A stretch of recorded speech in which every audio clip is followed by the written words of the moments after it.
Olá, amigas e amigos do Núcleo Espírita Fraternidade e Amor de Itajubá. Sejam todos bem-vindos a mais uma edição da Revista Espírita Online. Este mês nós vamos fazer a apresentação resumida da edição da Revista Espírita de junho de 1860. Participa conosco hoje a Rosana, a Elizabeth e a Geise, todas participantes do NEFA, né, estudiosas do NEFA, e já participaram de outras edições aqui da Revista Espírita. Desde já, a gente agradece muito, né, a Rosana, a Geise, a Elizabeth. É sempre muito gostoso, que é uma oportunidade de aprendizado para todos nós, né, quando a gente se envolve com esse estudo da Revista Espírita. Agradecendo também a todos aqueles que estão nos ouvindo, nós vamos dar início e, como sempre fazemos, vamos pedir a Rosana para fazer a nossa prece inicial para dar início aos nossos trabalhos. Por favor, Rosana. Bom, olá a todos, né? Então vamos pedir a Jesus que abençoe a nossa noite, que abençoe a nossa reunião, que a gente possa transmitir aqui o que a gente conheceu, o que a gente leu da doutrina, e que possa servir de alguma forma para nos esclarecer um pouco mais nessa doutrina consoladora, que tenhamos um ótimo trabalho e que Jesus nos abençoe a todos. Assim seja, graças a Deus. Graças a Deus. Então, como nós sempre fazemos, vamos dar aí fazer um resumo dos artigos dessa revista. É uma revista que tem um número grande de artigos, nós não vamos, desta vez, conseguir abordar todos eles, mas os principais, depois a gente comenta aqui aqueles que ainda vão ficar faltando, né? E a gente sugere que os interessados depois possam ler diretamente na revista. Como toda revista, ela tem logo no primeiro artigo esse boletim da Sociedade Parisiense de Estudos Espíritas, que é uma espécie de ata daquelas reuniões que eram feitas na Sociedade Parisiense, dirigida por Allan Kardec. Essa parte nós não vamos apresentar. O primeiro artigo, ele é intitulado O Espiritismo na Inglaterra, e esse artigo vai ser apresentado pela Rosana. Por favor, Rosana, pode nos falar sobre ele, por gentileza. É um artigo bem curtinho até, né? E ele é introdutório, então ele faz uma reflexão sobre o desenvolvimento do espiritismo na Inglaterra. Ele fala que inicialmente o espiritismo lá na Inglaterra ele encontrou uma oposição assim que era até de se admirar a oposição que foi encontrada lá, que tinha, apesar de ter algumas pessoas, né, simpáticas, mas assim como em outros lugares também tinham, mas lá o progresso do espiritismo, o desenvolvimento dele, se deu de forma bem mais demorada do que na França. E aí ele coloca assim alguns questionamentos, né? Se isso se daria pelos fatos dos ingleses, né? Como algumas pessoas falam que os ingleses são frios, são mais positivos, são menos entusiastas, menos assim com tendência à imaginação, né? Então seria por isso que demorou mais. E aí ele já corrige, ele fala se fosse assim lá nos Estados Unidos, né? Que foi o foco onde o espiritismo cresceu com bastante desenvoltura, né? Com rapidez. Se fosse assim, não teria crescido lá, porque os Estados Unidos têm a fama, né, dessa fama material, né, de reinar absoluto nessa questão material. Aí ele também questiona, por outro lado, o espiritismo, então, deveria ter nascido na Alemanha ou na Rússia, que é mais tendente às lendas, né, aquelas clássicas lendas que têm as histórias. Mas aí ele coloca, então, que a oposição ao espiritismo da Inglaterra, ele faz a reflexão que não tinha a ver com esse caráter nacional, mas com as ideias religiosas de certas seitas preponderantes lá na Inglaterra na época. E que essas pessoas, essas seitas, se inquietaram com a doutrina porque entenderam que elas eram contrárias às suas crenças. E quais seriam essas crenças? São as crenças cristãs, né, que eles tinham lá. Mas ele comenta aqui que como o povo da Inglaterra, a gente sabe mesmo, né, que é um pessoal esclarecido, que gosta de pensar livremente, gosta de discutir os assuntos, então que eles não teriam, logo eles começaram já a estudar a questão do espiritismo, a olhar os fatos com mais cuidado, a observar, e então chegaram à conclusão de que começaram a compreender, né, quais eram os fatos e a compreender e a verificar que, muito ao contrário de ser contra as crenças cristãs deles, que é um povo muito cristão, muito contrário a isso, o espiritismo ele vinha complementar, ele estava de acordo com a doutrina cristã. Então, a partir desse entendimento da maioria das pessoas, o espiritismo lá começou a deslanchar também. Então, é uma reflexão que eles fazem nesse sentido, né, do espiritismo lá na Inglaterra, e por fim, ele até comenta que aí não só deslanchou, como em maio, né, porque essa revista é de 1860, de junho, e que em maio já tinha uma revista lá, eu até esqueci o nome, mas é uma revista espírita, né, que inclusive estava com um artigo que aí um dos artigos até a Geis vai comentar agora, daqui a pouco para nós, né, que eles extraíram dessa revista. Então, assim, duas considerações que ele fez é que, assim como em outros lugares na França e em outros países, as pessoas mais críticas, né, as pessoas de um nível mais elevado, eram as que mais defendiam, né, são as estudiosas mesmo, as que mais defendiam, por quê? Porque raciocinavam, olhavam os fatos e viam, confrontavam e viam que a doutrina espírita ela só vinha acrescentar com a doutrina cristã. Então, é o que a gente já sabe. O nome da revista é The Spiritual Magazine, né? Não sei a pronúncia corretamente, mas é a revista espírita, que é a da Inglaterra. Então, e a Geise vai comentar para a gente aí um dos artigos, que é o espírito falador, né, Geise? É isso. Muito bom, Rosana. Então, é interessante, né, que a gente vê que houve essa resistência na França em relação às ideias, né, apresentadas por Kardec em suas obras, e que isso, aos poucos, esse conhecimento, né, da doutrina espírita vai sendo difundido ali na Europa, principalmente, inicialmente, mas tudo com muita resistência, né? Então ele fala primeiro de todas essas dificuldades, das resistências, mas também dando a boa notícia de que já havia uma publicação, né, na Inglaterra, e justamente o artigo que vem na sequência, que a Geise vai resumir para a gente, que é intitulado Um Espírito Falador, é um artigo que foi extraído desta revista já lá na Inglaterra. Pois não, Geise? Então, vamos ao artigo Um Espírito Falador. Como o assunto que ela relata é um assunto bem interessante, diferente, né, ali para os demais, fica-se na dúvida se ela está enganando ou se realmente aquilo aconteceu, né? Mas ela é uma senhora reconhecida por sua reputação, então, né, tem credibilidade no que que ela pretende relatar, no que ela vai relatar para a gente. Então, ela relata que o fato aconteceu numa época que ela morava na França, numa cidade de Porto. Então, ela morava ali numa região um pouco isolada. A casa dela ficava numa região um pouco isolada. Ela morava, na época, com a mãe, com o pai, com o irmão, a irmã e mais um funcionário. Então, ela vai relatando uma série de fatos, né, até chegar no que o título do artigo propriamente dito. Então, primeiro ela relata que o pai foi fazer uma caminhada, encontra um senhor ali com um manto. O pai tenta conversar com esse homem que encontrou, mas não tem retorno do homem. Então, o pai simplesmente segue o caminho, mas ele resolve virar e olhar novamente para esse senhor.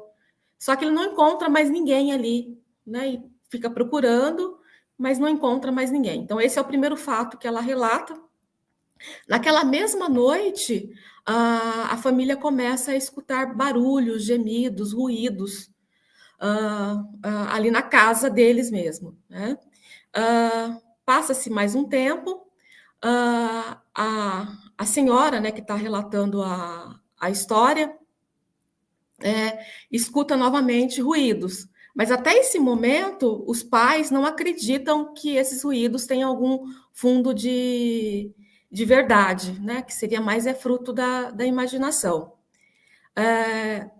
Mas isso começa a acontecer com tanta frequência, né, que se torna algo comum escutar esses barulhos e toda a família passa a acreditar, né, que realmente tem barulhos ali, mas isso não causa incômodo, né? Tem um fato que ela relata que um dia ela está no quarto com a irmã e resolve fazer uma pergunta: és um espírito que está aí? Se sim, dê 6 batidas. E o espírito responde com 6 batidas. Então, a família convive muito bem com isso, né, com esses barulhos, com essas batidas, até o dia, né, que a irmã está cantando ali ao piano e o espírito começa a cantar junto, né? Então, aí ele começa, então, a falar, né, e entra no título do artigo, um espírito falador. Então, o primeiro fato, né, ele começa a cantar junto e depois ele começa a conversar e a fala dele, né, começa a melhorar, ficar cada vez mais clara. Ele começa, de certa maneira, a se intrometer ali nas conversas da família, chama cada membro da família pelo seu nome. E quando eu falo intrometer, não no sentido ruim da palavra, mas ele conversa, você vê, né, que na fala dele, ele tenta colocar a moral cristã, e coloca isso para a família toda. Ele traz, na verdade, harmonia ali para a família com a sua fala. Tá? E ele convive com essa família ali no sul, no Porto, na região de Porto, da França, por cerca de 3 anos. E a presença dele traz felicidade para a família. Chega um momento que ele fala que precisa se afastar, ele se afasta por um período, a família também muda de localidade. Nessa nova localidade, ele volta a conviver um certo período com a família, mas não por muito tempo, e ele avisa, né, para a família que vai precisar sair, né, que vai precisar ir embora e não volta mais. Tá? Então, esse é o relato da senhora, né, desse espírito que participou ativamente ali da família, né, conversando, trazendo ideias, né, ideias boas para a família. Mas aí o último parágrafo do artigo, Kardec, né, não fala, não dá nenhuma explicação ao fato, né, ele fala apenas para a gente refletir a respeito do acontecido. Então, esse é o relato de um espírito falador. É muito interessante, Geise, como foi um artigo que Kardec reproduziu na Revista Espírita, mas extraído de uma outra revista, não é um fato que ele observou diretamente, é até natural que ele não teça nenhum comentário, até porque o fenômeno em si já se explica por si só, né? Ele está trazendo na realidade um fenômeno como muitos que ele observou, ele próprio observou fenômenos como esse, que são os fenômenos de efeito físico, né, com produção de barulhos, com a visão que aconteceu, né, daquele vulto, e que depois ele olhou e não tinha mais nada, né, e da própria produção da voz direta, né, e que a família poderia ouvir, então, a voz humana, além dos próprios barulhos, e que reforça aquilo que a gente estuda, né, na história do Espiritismo, que esses fenômenos aconteciam em toda a Europa, não apenas na França, mas aí esse exemplo trazido também nessa revista inglesa. Muito bem, então vamos ao próximo, e o próximo sou eu que vou falar. Um título bem interessante, a história também é bem curiosa, que é chamado O Espírito e o Cãozinho. E o que Kardec vai trazer nesse artigo? Foi uma mensagem que ele recebeu de um dos correspondentes e que relata para ele um fato. Então, a gente sabe que Kardec tinha vários correspondentes, as pessoas enviavam correspondências para ele relatando fenômenos espíritas, e esse correspondente diz o seguinte, que havia observado que numa família, um rapaz que faleceu, já tinha 8 meses, e na família tinha 3 jovens que eram irmãs desse rapaz, que as 3 eram médiuns. E elas passaram, então, a utilizar-se da sua mediunidade e utilizar daquela cesta que era colocado um lápis, né, preso a uma cesta, e elas impunham as mãos sobre a cesta, aquele processo bem rudimentar, inicial da psicografia, né, que a gente já estudou no início da psicografia, e esse era o meio que elas utilizavam para evocar e se comunicar com o irmão que tinha falecido. Até aí não tem nada de extraordinário, mas o que é interessante é que quando elas fizeram isso, e na primeira vez que fizeram, quando elas evocaram o espírito do irmão para se comunicar e que a cesta começou a se movimentar, eles tinham um cãozinho, eles tinham um cachorro, né? E esse cachorro, então, ele subiu, ele deu um salto na mesa, ele relata que ele ficou farejando, né, e começando a dar pequenos latidos ali, como se estivesse identificando a presença do espírito do irmão. O comportamento do cachorro mudou quando elas fizeram essa evocação e começou a ter a comunicação. E na primeira vez, na primeira comunicação, a cesta então escreveu, né, na verdade o espírito, movimentando a cesta, escreveu: meu bravo cachorrinho que me reconhece. E diversas vezes esse fato aconteceu. E esse correspondente enviou dizendo que presenciou, que não presenciou o fato, mas que muitas pessoas presenciaram, pessoas de confiança, pessoas espíritas sérias que viram aquilo, e ele estava descrevendo para Kardec esse fato para perguntar o seguinte, como é que o cachorro conseguia identificar? Né? Será que, aí as questões que ele coloca para pesquisa e que coloca para Kardec é assim, será que o perispírito guardaria alguma coisa de material, né, de alguma característica material que através do olfato o cachorro conseguiria perceber a presença do espírito ali? Ou será que o cachorro via propriamente o espírito que estava ali naquele ambiente, que as irmãs não conseguiam ver? Então ele coloca essas questões a Kardec. Como a gente sabe, Kardec, naquela época, fazia pesquisas, né? Então, Kardec, ele próprio não tinha resposta, ele tinha que perguntar aos espíritos. E ele evoca, então, o próprio rapaz, né? Ele faz a evocação desse jovem, né, que tinha falecido, que dava comunicação na casa dele através da cesta, e ele evoca, ele diz que está lá, ele primeiro pergunta se esse jovem confirmava aquele fato, né, do cachorro reconhecer quando fazia evocação e ele estava presente na casa. Ele responde que sim, e depois ele vai perguntar, né, Kardec pergunta qual seria a causa que atrai o cão ali para aquela cesta, por que ele se sentia atraído, o que acontecia. E esse espírito então vai dizer que é a extrema finura dos sentidos do animal, né? Quer dizer, o sentido dele mais apurado, ele pode perceber a presença do espírito e até vê-lo. Isso é o que diz o espírito. E aí ele insiste perguntando como isso acontece, como é que ele vê, como é que ele sente, e ele fala que é através do fluido magnético, né? Bom, essas respostas do espírito, elas são são apenas 4, mas Kardec, ele nesse artigo, ele vai dizer de um outro espírito que deu várias comunicações falando dos animais, inclusive dizendo que nas próximas edições da Revista Espírita ele colocaria os artigos desse autor, que é chamado Charlet, é o espírito que falou sobre isso. E esse espírito diz o seguinte, que sobre essa questão da comunicação, que os animais têm uma ligação afetiva muito forte, né, com o seu dono, com o seu cuidador, com o seu tutor, né, uma coisa que de uma afetividade muito grande, né, e que, além disso, os animais eles têm também esse sentido mais apurado. Por exemplo, o olfato, né, de um animal, do cachorro, ele é muito mais apurado do que o nosso, do que o do ser humano, né?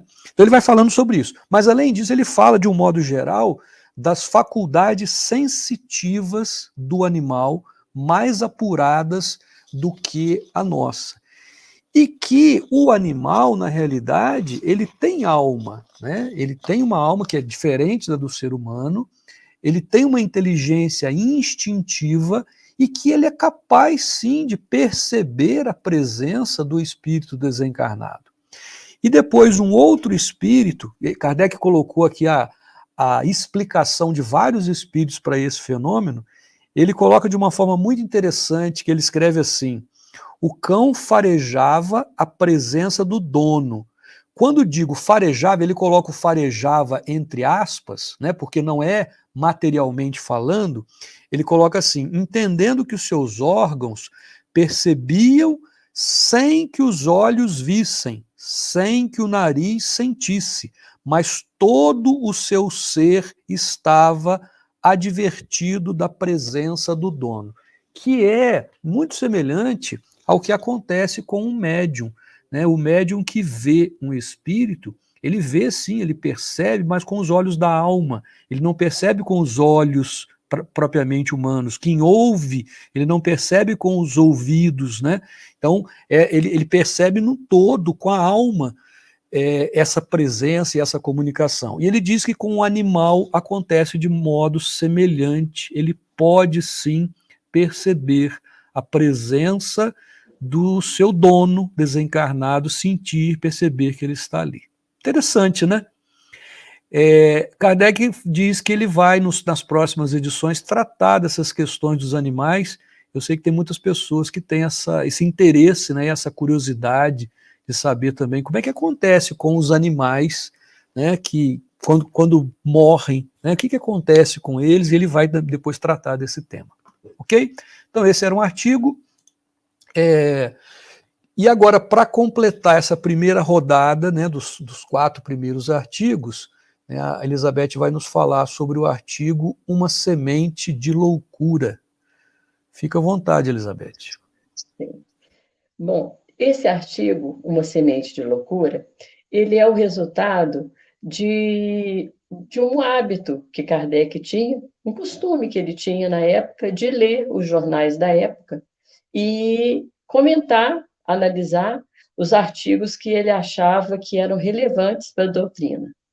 Então, ele viu um fato que ele considerou inusitado, que é de um proprietário da cidade de Saint-Loup. Ele leu esse artigo no jornal, que chama La Haute Saône, e nesse artigo falava que esse senhor, esse proprietário, ao receber um comunicado que um de seus bosques seria desapropriado, ele sofreu assim uma comoção muito grande.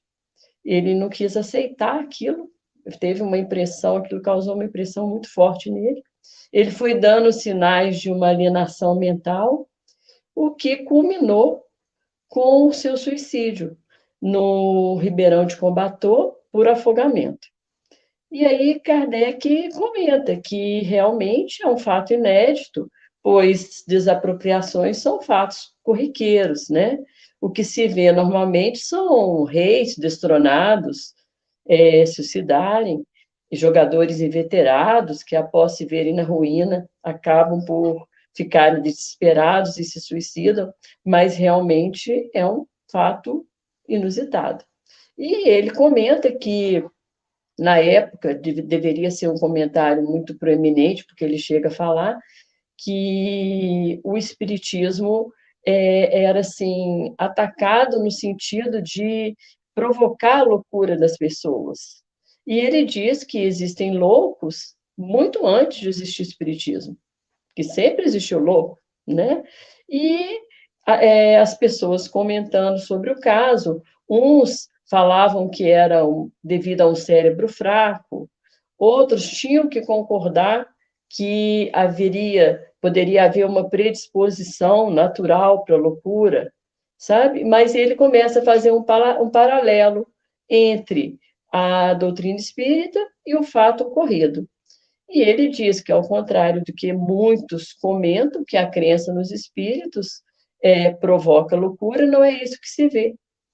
E ele diz que uma ideia central, um tema central, que tome a mente de uma pessoa de uma forma contumaz, obstinada, e se a pessoa tiver uma predisposição, ela pode levar a uma loucura. E se variando, de acordo com a variação do tema, a loucura vai para aquela direção. Se, por exemplo, essa ideia principal for de religião, vai dar origem a uma loucura religiosa. Se for de amor, dá origem a loucuras amorosas também. E assim por diante. Ele diz que, na verdade, o que acontece? A causa primária é uma relativa fraqueza moral. Porém, o pano de fundo são sentimentos muito mais profundos, como mágoa, desespero, desapontamento e todas as tribulações da vida. E uma insatisfação, né? Uma não aceitação a esses fatos da vida mesmo. E ele diz o seguinte, que a doutrina espírita, os preceitos da doutrina, estudados, bem compreendidos, com profundidade, eles são benéficos para evitar o suicídio e a loucura. E ele chega a dizer, inclusive, se esse senhor tivesse conhecido a doutrina, ele acha que ele talvez não tivesse feito, não tivesse cometido esse ato. Por quê? Porque a doutrina, ela traz para a pessoa um conhecimento da vida futura, ela explica o porquê que existem essas tribulações, a necessidade que o espírito tem delas para se desenvolver, para evoluir. A pessoa passa a dar menos valor a esses fatos do dia a dia, pois vê que são fatos passageiros. A vida própria é uma passagem, né? Isso vai trazendo para a alma o quê? Uma coragem, uma resignação. Então, o Espiritismo dá uma força maior para a alma. Ele termina dizendo que ele considera que a análise desses fatos comuns, que ele chama de vulgar, no dia a dia, sob a ótica da doutrina, mostram a sublimidade da doutrina. E termina questionando se não está aí a verdadeira filosofia. Muito bom, excelente. Eu achei muito interessante também, muito bom. Ele pega uma ideia prática, né, uma coisa prática da vida, e faz um contraponto ali com os ensinamentos do Espiritismo. Kardec, quando faz essas argumentações, é muito interessante, né, a inteligência, a capacidade dele em ligar conectar esses assuntos. Muito bom. Muito obrigado, Elizabeth, pelo resumo aí desse artigo. Então, nós vamos dar continuidade, e o próximo artigo agora é intitulado Medicina Intuitiva, e a Geisa que vai fazer para a gente a leitura. A leitura não, a explicação, né? Explicação resumida, porque lê depois os nossos amigos aí, os nossos internautas vão fazer a leitura diretamente lá na revista. E esse é fácil de ler, porque também é um artigo bem curtinho. Tá? O artigo em si é curtinho, mas a personagem que é retratada nesse artigo é uma pessoa excepcional, né?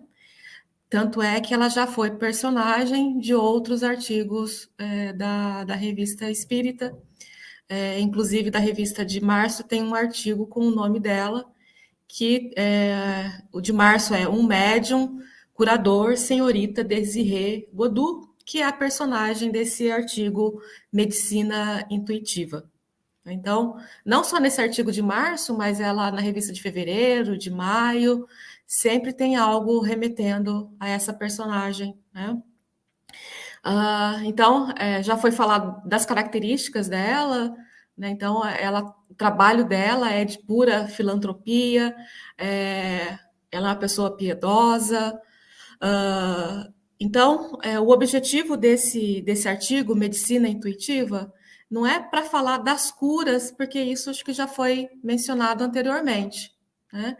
Mas quem relata, né, que é o senhor Morri, que acho que é o mesmo que relata os anteriores, né? Ele tenta refletir aqui um pouco de que modo que ela faz isso. Ele tenta entender, né, como que ela faz todo esse processo, né, de cura. Primeiro, ele relata que todo esse procedimento é feito sobre a supervisão dele, e ela atua ali, na verdade, como uma enfermeira, diga-se de passagem, uma enfermeira de elite, né? Ela aplica ali as infusões, né? As ervas no tratamento do paciente. Então, tudo isso ela faz. E para refletir, né, como que ela faz isso, ele apresenta 3 questões. A primeira questão que ele coloca é: será que a ação dela se dá por um fluido depurador? Ele faz a pergunta, mas ele fala que não vai responder, porque ele não tem, naquele momento, conhecimento científico para tratar dessa questão, né? Então, nessa questão, ele não consegue se aprofundar. A segunda pergunta que ele faz, se toda a ação dela seria por causa da sua perseverança, por causa da confiança que ela inspira nos pacientes. Ele vai falar que sim, a resposta para essa questão seria sim, mas é algo também que você encontra, né, em outros médicos dedicados, em outras enfermeiras também, né, isso contribui, tá? E é claro que ela também tem essas características.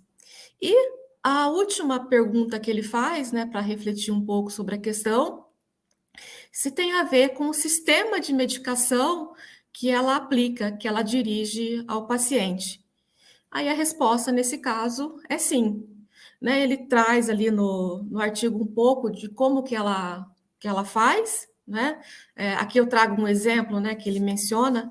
Ela aplica normalmente um tópico extrativo, né, composto ali de duas substâncias, né, que são substâncias que podem ser encontradas em qualquer lugar.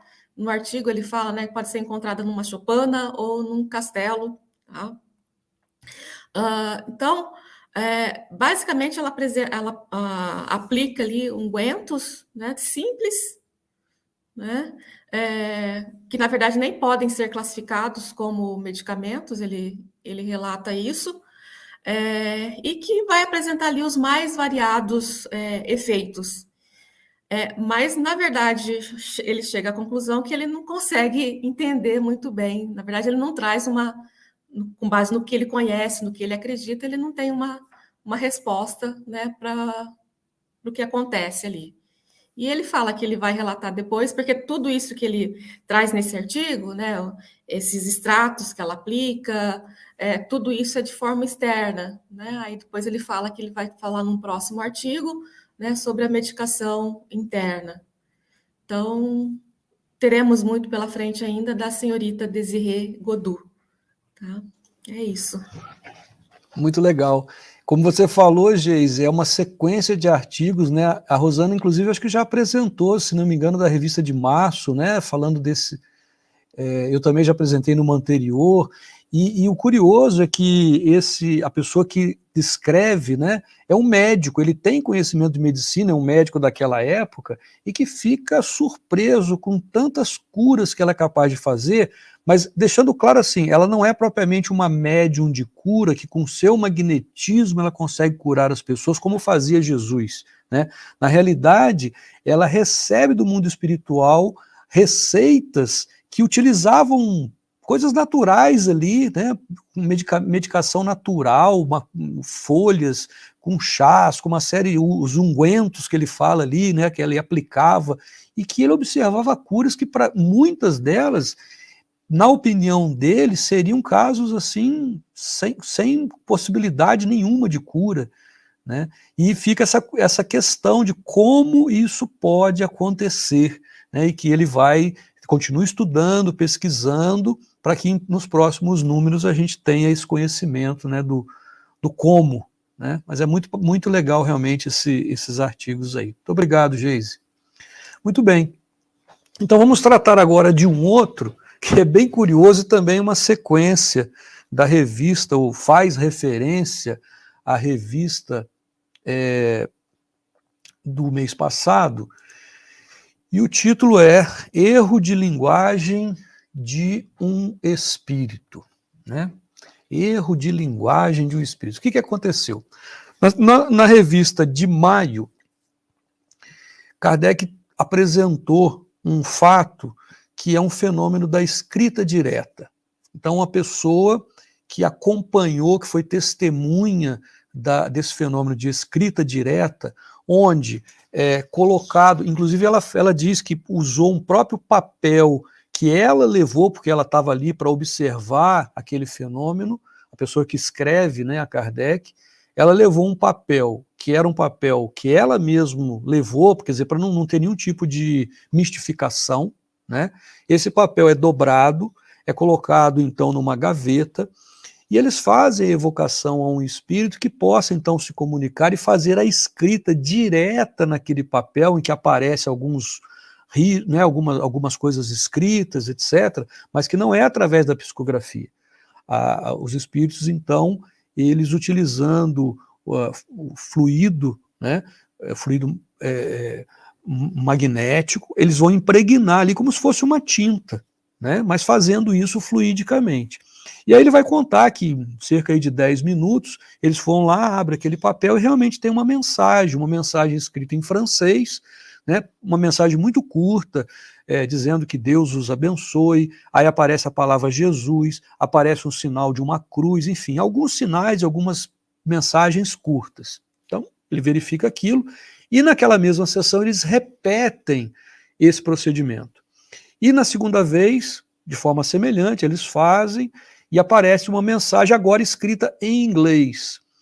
E o interessante é que a médium, no caso ali, que promovia aquele fenômeno da escrita direta, ela não era uma francesa, uma médium francesa, que não tinha conhecimento da língua inglesa. E aí aparece, então, a mesma mensagem que tinha aparecido antes em francês, que Deus os abençoe, aparece escrito também em inglês, que na verdade não é que Deus os abençoe, Deus vos ama, né? Que em inglês é escrito God loves you. God loves you. Só que o que apareceu escrito foi God love sem o S, you, que é um erro gramatical na língua inglesa, porque o verbo, quando ele é a terceira pessoa, tem que acrescentar o S. Então, olha o nível da pergunta e a preocupação, e por que é o erro de linguagem de um espírito. Alguém escreve, então, a Kardec dizendo o seguinte, isso foi o artigo anterior, mas alguém escreve e fala assim, olha, eu estava presente, né, de fato, isso tudo aconteceu, só que não estava escrito God loves you. O que estava escrito era God love you. E o espírito cometeu um erro de gramática inglesa. Esse é o questionamento. E Kardec responde. Na verdade, Kardec vai evocar o espírito, que foi o espírito comunicante que produziu a escrita direta, vai perguntar para ele, mas o que aconteceu? Você errou? Puxa vida, né?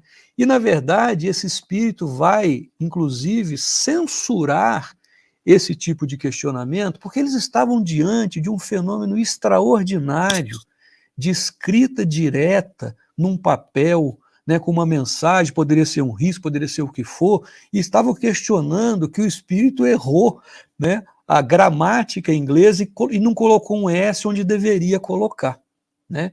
Então o espírito ele não dá nem muita importância ao fato, censurando de certa forma que o que importa na realidade é ali o que importava não era nem o conteúdo da mensagem, porque não era uma mensagem extraordinária, mas era o fenômeno em si, a comprovação né, de um fenômeno extraordinário como esse, né, da escrita direta, e no final ele vai dizer, dar uma orientação, que eu gostaria de ler aqui, que é a seguinte, ele diz assim, os espíritos sempre nos têm dito, isso é Kardec dizendo, os espíritos sempre nos têm dito, aí abre aspas, ligai-vos ao fundo e não à forma. Para nós, para os espíritos, o pensamento é tudo, a forma, nada. Que era o que ele estava questionando, né? A forma ali, a gramática, se estava... Corrigir, pois, a forma, se quiserdes. Nós vos deixamos esse cuidado. Então, às vezes as pessoas fazem, para a gente ver o nível de questionamento, de preocupação que as pessoas têm com o erro gramatical cometido por um espírito numa comunicação, como se, inclusive, os espíritos, a gente sabe, soubessem de tudo. O espírito, ele comunica da forma com que ele consegue se comunicar, ele expressa o seu pensamento com o conhecimento que ele tem, e pode ser como entre nós, mesmo falando a língua portuguesa, nós cometemos erros gramaticais, porque toda língua tem as suas regras gramaticais, e a pessoa, a não sei que seja um professor, um estudioso, pode cometer erros ao escrever, ao falar, às vezes nós cometemos erros, né? Mas questionar se o espírito está cometendo um erro gramatical e isso invalidaria todo aquele processo, né? Não faz sentido. Então esse é o artigo que é bem interessante, né, que Kardec nos traz nessa revista. Você Muito vê, bem. né, que dificuldade, né, o Leonardo, que era na época, né, e ainda é alguns casos, né, algumas ocasiões, ter que, assim, ficar comprovando o tempo todo, né, se defendendo e provando que o que a doutrina tinha de bom, né, que não era, é complicado. Kardec foi um herói. Sem dúvida. Como se. E a paciência que ele tem de responder, inclusive, paciência e respeito, né? Porque a pessoa questionou, ele publica, ele poderia ter ignorado isso, falar, deixar isso para lá. Né? Mas ele publica na revista, dá a resposta, né? Evoca o espírito e fala: olha, eles estão questionando isso aqui. É interessante, né? Bem interessante. Muito bom. Então vamos lá. A própria Rosana agora, então, vai falar aqui do próximo artigo, cujo título é O Espírito de um Idiota. Palavra que pode parecer forte aqui, porque a gente usa às vezes, né, Rosana, no outro sentido, mas não é nesse sentido. A Rosana vai nos explicar. Pois não, Rosana? Na verdade, eles até usavam, né? A gente vê que a terminologia ela vai evoluindo com o tempo, né? Eles até usavam esse termo idiota para aquelas pessoas que têm alguma limitação física, mental, na verdade, né? Não é nem o físico, mas o mental. Então, esse artigo ele traz umas reflexões bem importantes, né? Sobre, na verdade, o espírito que alimenta, né? Que vive no corpo de um jovem que tinha faculdades mentais muito limitadas. E o nome dele é Charles de Saint-Get, né? É um espírito encarnado, para a gente já começar a refletir aqui. Ele está encarnado, tem 13 anos, e o artigo fala que ele não reconhece os pais e que ele é muito limitado, ele consegue apenas se alimentar, não tem nenhuma manifestação de reação orgânica. E Kardec vê nesse fato, né, a possibilidade de um estudo psicológico. E aí, numa das sessões, ele pergunta para o espírito São Luís se seria interessante, se poderia evocar o espírito desse jovem.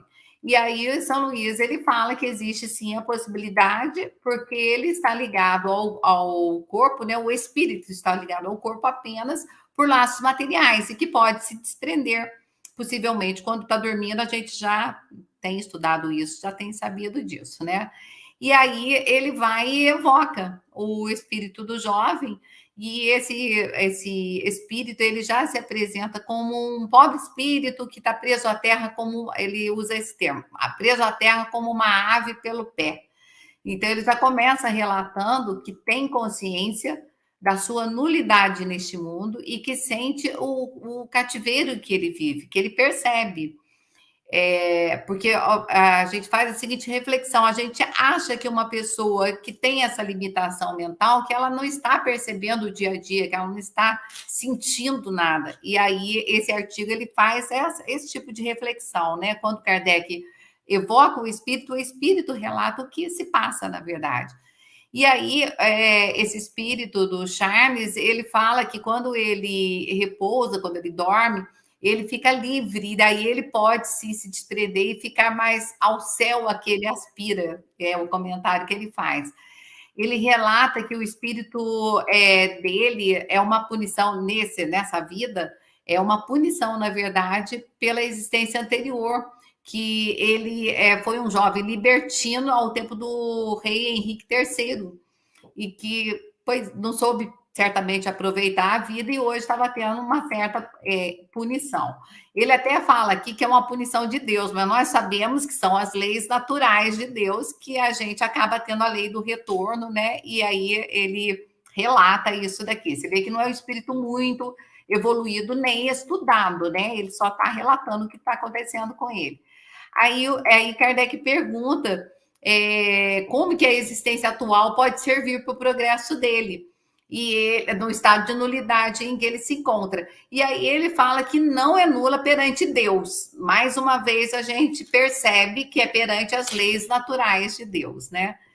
Relata também que não está muito longe dele desencarnar, que ele vai viver, graças a Deus, mais algum tempo e vai retornar à pátria, para você ver como ele se sentia preso naquele corpo, né? E realmente como uma lição para ele. E aí Kardec pergunta se poderia, no final, ele conclui, como ele sempre concluía, né? Se ali a sociedade, as pessoas que estavam reunidas, podia fazer alguma coisa por ele. E aí ele fala que não podia fazer nada. E Kardec, então, se dirige ao Espírito São Luís e pergunta, né? Aí o Espírito São Luís afirma para ele, pergunta sobre as preces. E o Espírito São Luís, ele afirma: as preces são sempre boas, mas neste caso, na atual vida, não seria, no momento, muito efetiva. Mas que as preces, olha que interessante, são guardadas para futuramente. Então, veja bem, prece é sempre útil em qualquer circunstância, né? E aí, no final, ele só fala assim que ele faz um comentário, Kardec, sobre o elevado ensinamento moral dessa evocação. Primeiro, porque a gente vê aí as leis naturais, né, as leis divinas de Deus, né, estabelecidas por Deus, agindo, né? E segundo, porque ele acaba confirmando para a gente que a pessoa, ela está ali impossibilitada, né? A pessoa que tem essa deficiência mental, enquanto você acha que ela não está percebendo nada, ela está ali percebendo tudo, sofrendo, né? O espírito relata isso, e isso acaba despertando assim um certo cuidado, uma certa atenção maior de quem cuida dessa pessoa. Mas, na verdade, ele até relata isso. Parece que é uma intuição que a gente tem de que aquela pessoa realmente está sofrendo bem mais do que a gente pensa, né? Porque ela tem consciência do que ela está passando. Então, o sofrimento acaba sendo um tanto maior. Então, assim, o artigo é mais ou menos esse, realmente é um elevado ensinamento mesmo, moral, que a gente acaba tendo, né? Então, é muito interessante, como todos os artigos aí da revista são interessantes. Esse é mais um. Legal, Rosana. Muito obrigado pela explicação. E nós vamos agora, então, para o último, né? Na verdade, nós temos uma sessão agora, que é o que a Elizabeth vai nos apresentar, é uma sessão de ditados espontâneos e dissertações espíritas. E nessa revista são 5. São mensagens bem curtas, às vezes de meia página, uma página no máximo, a gente não teria tempo para apresentar todas elas, né? E aí a Elizabeth vai falar sobre 2, que são bem pequenininhas, bem curtas. Uma delas é a miséria humana e o outro é a influência do médium sobre o espírito. Então, fica à vontade, Elizabeth. E, como elas são bem pequenininhas, eu optei mesmo por ler a comunicação completa, porque ela é bem pequena e é muito bonita. A miséria humana, ela foi trazida por um espírito familiar de nome Georges. E ele diz assim: a miséria humana não está na incerteza dos acontecimentos, que ora nos elevam, ora nos rebaixam. Está inteira no coração ávido e insaciável, que incessantemente aspira a receber, que se lamenta da secura de outrem e jamais se lembra da própria aridez. Essa desgraça de aspirar acima de si mesmo, essa desgraça de não poder satisfazer-se com as mais caras alegrias, essa desgraça, digo eu, constitui a miséria humana. Que importa o cérebro? Que importam suas mais brilhantes faculdades, se elas são sempre ensombradas pelo desejo amargo e insaciável de algo que lhe escapa sem cessar? A sombra flutua junto ao corpo, a felicidade flutua junto à alma, para ela inatingível. Contudo, não vos deveis lamentar nem maldizer a sorte, porque essa sombra, essa felicidade fugidia, imóvel, como a onda, pelo ardor e pela angústia que deposita no coração, dá-nos a prova da divindade aprisionada na humanidade. Amai, pois, a dor e sua poesia vivificante, que faz vibrar vossos espíritos pela lembrança da pátria eterna. O coração humano é um cálice cheio de lágrimas, mas vem a aurora que beberá a água dos vossos corações. Ela será sempre para vós a vida que deslumbrará vossos olhos enceguecidos pela escuridão da prisão carnal. Coragem. Cada dia é uma libertação. Marchai pelo caminho doloroso, marchai acompanhando com o olhar a misteriosa estrela da esperança. Então, ela trata mesmo daquela insatisfação humana que a nossa alma parece gravitar. E eu lembrei de um poema do Vicente de Carvalho que expressa bem isso mesmo, isso também. Essa felicidade que supomos, árvore milagrosa que sonhamos, toda arreada de dourados pomos, existe sim, mas nós não a alcançamos, porque ela sempre está apenas onde nós a pomos, e nunca a pomos onde nós estamos. Então, é até uma reflexão que a gente tem que tomar para a gente no dia a dia, né? Durante muito tempo, eu mesmo sempre pensei que a felicidade não existia. Hoje, a neurociência afirma categoricamente que existe a felicidade, né? Então, que a gente precisa realmente refletir e tentar colocar essa árvore milagrosa aonde a gente está, né? Mesmo aqui na Terra. Agora, vou passar para a influência do médium sobre o espírito, que é um texto pequenininho também, mas que trouxe muitas informações e de uma forma muito clara. Essa comunicação foi trazida através da médium Senhora Smith, e o espírito é Alfred de Musset. Ele diz assim: só os espíritos superiores podem comunicar-se indistintamente com todos os médiuns e manter em todas as situações a mesma linguagem. Mas eu não sou um espírito superior. Por isso, às vezes, sou um pouco material. Contudo, sou mais adiantado do que pensais. Quando nos comunicamos por um médium, a emanação de sua natureza se reflete mais ou menos sobre nós. Por exemplo, se o médium é dessas naturezas em que predomina o coração, desses seres adiantados, capazes de sofrer por seus irmãos, enfim, dessas almas devotadas, grandes, que a infelicidade tornou fortes e ficaram puras no meio da tormenta, então o reflexo faz bem, no sentido de nos corrigirmos espontaneamente e nossa linguagem se faz ressentir. Mas no caso contrário, se nos comunicamos através de um médium de uma natureza menos elevada, servimos-nos meramente e simplesmente de sua faculdade como de um instrumento. É então que nos tornamos o que chamas de um pouco material. Dizemos coisas espirituais, se quiseres, mas pomos de lado o coração. ele fala aqui como é importante essa questão da moralidade do médium, né? Da essência da pessoa, que nem é tão importante a intelectualidade, que a essência vai falar mais alto mesmo. Aí perguntaram para ele, os médiuns instruídos de espírito culto são mais aptos a receber comunicações elevadas que os não instruídos? E ele responde, não, repito, só a essência da alma se reflete sobre os espíritos, mas os espíritos superiores são os únicos invulneráveis.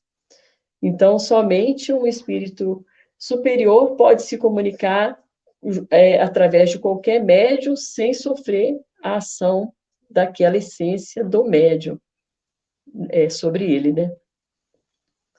Ela traz bastante umas informações bem claras e bem assim relevantes, né, para quem trabalha na mediunidade, para quem estuda o espiritismo.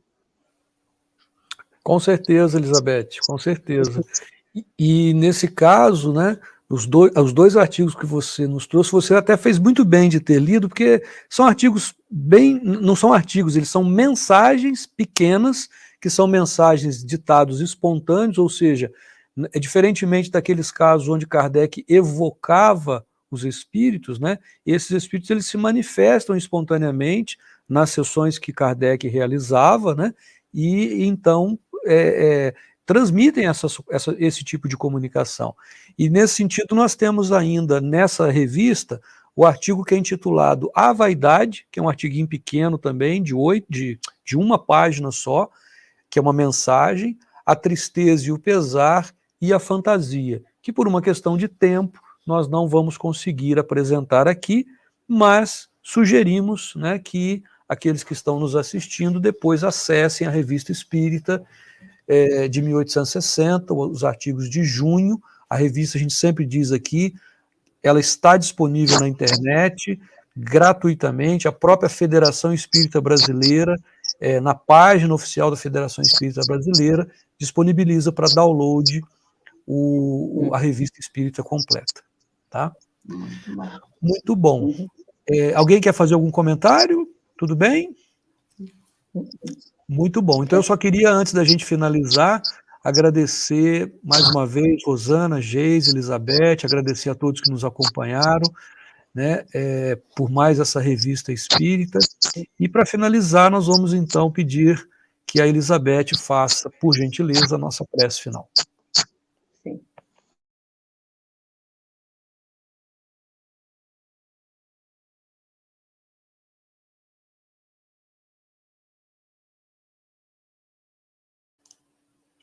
Elizabeth, desculpa, é que seu microfone ficou desligado. Depois eu corrijo isso na edição, tá? Pode ir. Vamos, então, fechar os nossos olhos, acalmar as nossas emoções, os nossos corações. Queremos, Senhor, agradecer por mais esse estudo, por mais esta oportunidade de estarmos aqui passando esse conhecimento para todos os irmãos que vão assistir depois. Agradecemos também por nós mesmos, porque quando estudamos, aprendemos e queremos aprender, Senhor, pois sabemos que o conhecimento nos aproximará de Ti. Assim seja, graças a Deus.